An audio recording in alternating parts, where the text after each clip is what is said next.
عبداللہ بن عمر رفع یدین کرتے تھے، عبداللہ بن مسعود نہیں کرتے تھے۔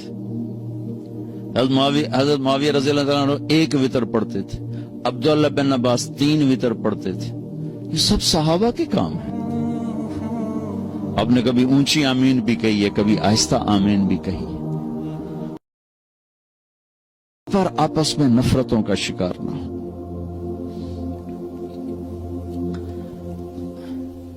ہماری جماعت آ رہی تھی تو ایک جگہ نماز کے لیے رکے، مغرب کی نماز تھی، تو امام صاحب نماز پڑھا رہے تھے، تو پیچھے کوئی اہل حدیث بھائی تھے، انہوں نے زور سے آمین کہی، سلام پھیرتے امام آکھنے لگا کڑا کتا پھوکے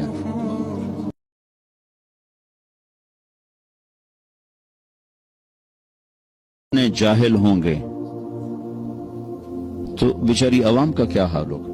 وہ بھی کوئی شیر دا پتر آئیوزا کیا سوراں نو کتے بھوک دی رہ جاندے، سوراں نو کتے بھوک دی رہ جاندے، مطلب دونوں نے ظلم کی انتہا کر دی۔ میرے نبی نے اونچی آمین بھی کی ہے، آہستہ آمین بھی کی، رفع یدین کیا بھی ہے، چھوڑا بھی ہے۔ اللہ نے اپنے نبی کی سنتوں کو پوری امتوں میں تقسیم کر دی۔ میرے نبی کے زمانے میں ایک اذان تھی جس میں اشہدو ان لا الہ الا اللہ، اشہدو ان لا الہ الا اللہ، اشہدو ان محمد رسول اللہ، اشہدو ان محمد رسول اللہ، یہ تو ہماری اذان ہے نا۔ ابو محذورہ اللہ کے نبی کی موجودگی میں ایک اذان دیتے تھے، اشہدو ان لا الہ الا اللہ، اشہدو ان لا الہ الا اللہ، اشہدو ان محمد رسول اللہ، اشہدو ان محمد رسول اللہ، اشہدو ان لا الہ الا اللہ، اشہدو ان لا الہ الا اللہ، اشہدو ان محمد رسول اللہ، اشہدو ان محمد رسول اللہ، 4 دفعہ کہتے تھے۔ مکے میں اذان ہوتی تھی۔ تو میں یہ بات کہا کرتا تھا کہ اللہ اپنے نبی کی ہر سنت کو زندہ رکھے ہوئے ہے، جس کام کو آپ نے زندگی میں ایک دفعہ کیا اور چھوڑ دیا وہ بھی کہیں نہ کہیں زندہ ہے۔ تو یہ اذان مجھے کہیں نہیں نظر آئی، نہ کہیں سنی، خیال آتا تھا یار اے اذان کدی نہیں سنی۔ ابھی میں جب موریتانیہ گیا، موریتانیہ، تو وہاں میں نے اذان سنی تو یہ اذان تھی 4 دفعہ۔ تو چونکہ فجر کا وقت تھا تو کبھی کبھی حرم شریف میں بھی تہجد کی نماز میں یہ اذان ہوتی ہے۔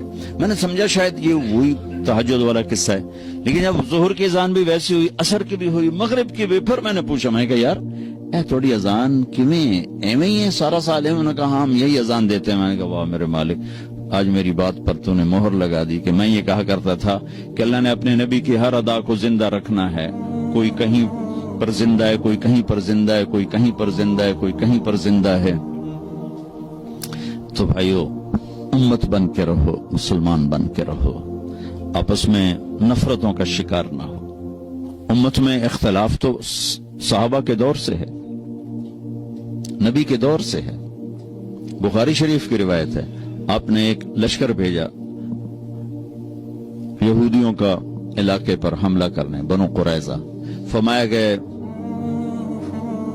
من کان یؤمن باللہ والیوم الاخر فلا یصلین العصر الا فی بنی قریظہ، کہ جو اللہ اور آخرت پر ایمان رکھتا ہے وہ عصر کی نماز بنو قریظہ کے علاقے میں جا کے پڑھے، اور نماز کا وقت پہلے ہی داخل ہو چکا تھا، انہوں کو روانہ کیا۔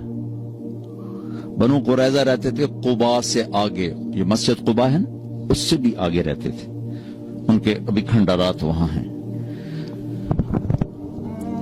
نماز کا وقت تنگ ہو گیا تو صحابہ نے تو وہ لشکر میں سے بعض وہ بھائی نماز پڑھو، نماز قضا ہو رہی۔ دوسروں نے کہا بھائی اللہ کے نبی نے کہا تھا بنو قریظہ میں پڑھنی۔ انہوں نے کہا اس کا مطلب یہ نہیں تھا کہ قضا کر دو، اس کا مطلب تھا جلدی پہنچو۔ دوسروں نے کہا بھائی ہمیں یہ نہیں پتا، جو کہا ہے ویسے کریں گے۔ انہوں نے کہا بھئی ہم نماز نہیں چھوڑ سکتے۔ تو صحابہ 2 جماعتوں میں تقسیم ہو گئے، ایک نے وہاں کھڑے ہو کے عصر پڑھی، ایک نے آگے جا کے قضا پڑھی۔ اگلے دن اللہ کے نبی تشریف لے گئے۔ اب دیکھو 2 بالکل اپوزٹ سمت ہیں، یا یہ غلط ہیں یا یہ غلط، یا ٹھیک ہیں یا یہ ٹھیک ہے۔ تو دونوں نے اپنا معاملہ پیش کیا، اب خاموش رہے۔ خاموش رہنے، نبی کے خاموش رہنے کا مطلب تصدیق ہوتا ہے کہ تم نے بھی ٹھیک کیا ہے، تم نے بھی ٹھیک کیا۔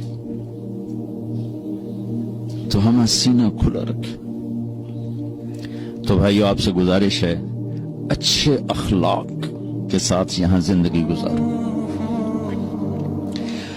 اور مسلمان بن کے رہو، امتی بن کے رہو، امتی بن کے رہو، فرقہ واریت کا شکار نہ ہو، تعصب کا شکار نہ ہو، نفرتوں کا شکار نہ بنو، مسلم بن کے رہو۔ ہوا سماکم المسلمین من قبل، اللہ نے ہمیں قرآن میں کہا کہ میں نے تمہارا نام مسلمان رکھا ہے، اپنے آپ کو مسلمان بنا کے رکھو۔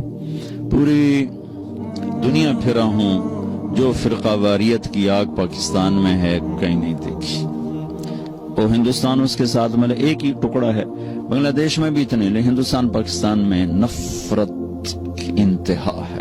تو آپ لوگوں کی روٹس چونکہ وہیں سے ہیں، تو میں آپ کے سامنے ہاتھ جوڑتا ہوں کہ بطور مسلم زندگی گزارو، بس سب کو گلے سے لگانا